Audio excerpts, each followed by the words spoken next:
Bonjour, aujourd'hui je vais vous présenter, sous forme d'un tutoriel vidéo, une façon de procéder pour récupérer les signets qui vous sont présentés dans les trouvailles du vendredi. Alors, pour y accéder, vous allez sur Internet avec le navigateur de votre choix. Dans la barre d'adresse, vous allez indiquer l'adresse du récit local de la commission scolaire du Pays des Bleuets.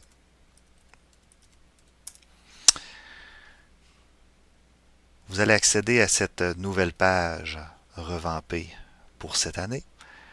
Avec la barre de défilement, vous allez vous rendre sous l'onglet Les trouvailles du vendredi.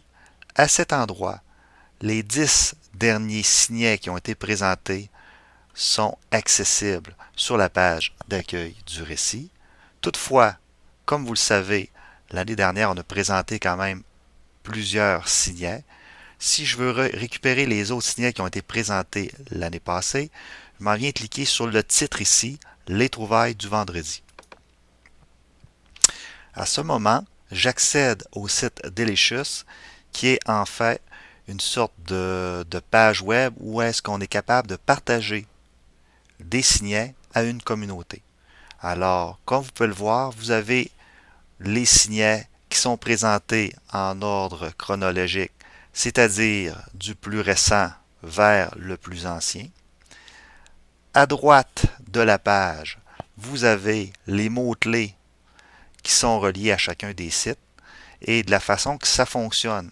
Par exemple, si je suis un enseignant de mathématiques et j'aimerais avoir des signets qui s'adressent aux mathématiques, je viens cliquer sur les mots-clés. Alors, moi, je suis un enseignant de mathématiques, je clique sur mathématiques. J'ai 5 sites qui sont présentés.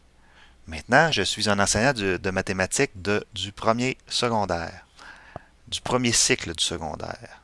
Je viens cliquer ici et on voit, encore une fois, je suis passé de 5 sites à 3 sites et je voudrais connaître les sites que je peux utiliser ou qui sont utilisables avec un tableau blanc interactif.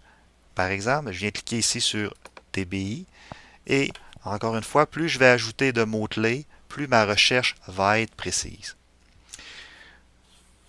Tout ce qui me reste à faire, c'est de regarder la description de chacun des sites et de choisir celui qui me convient.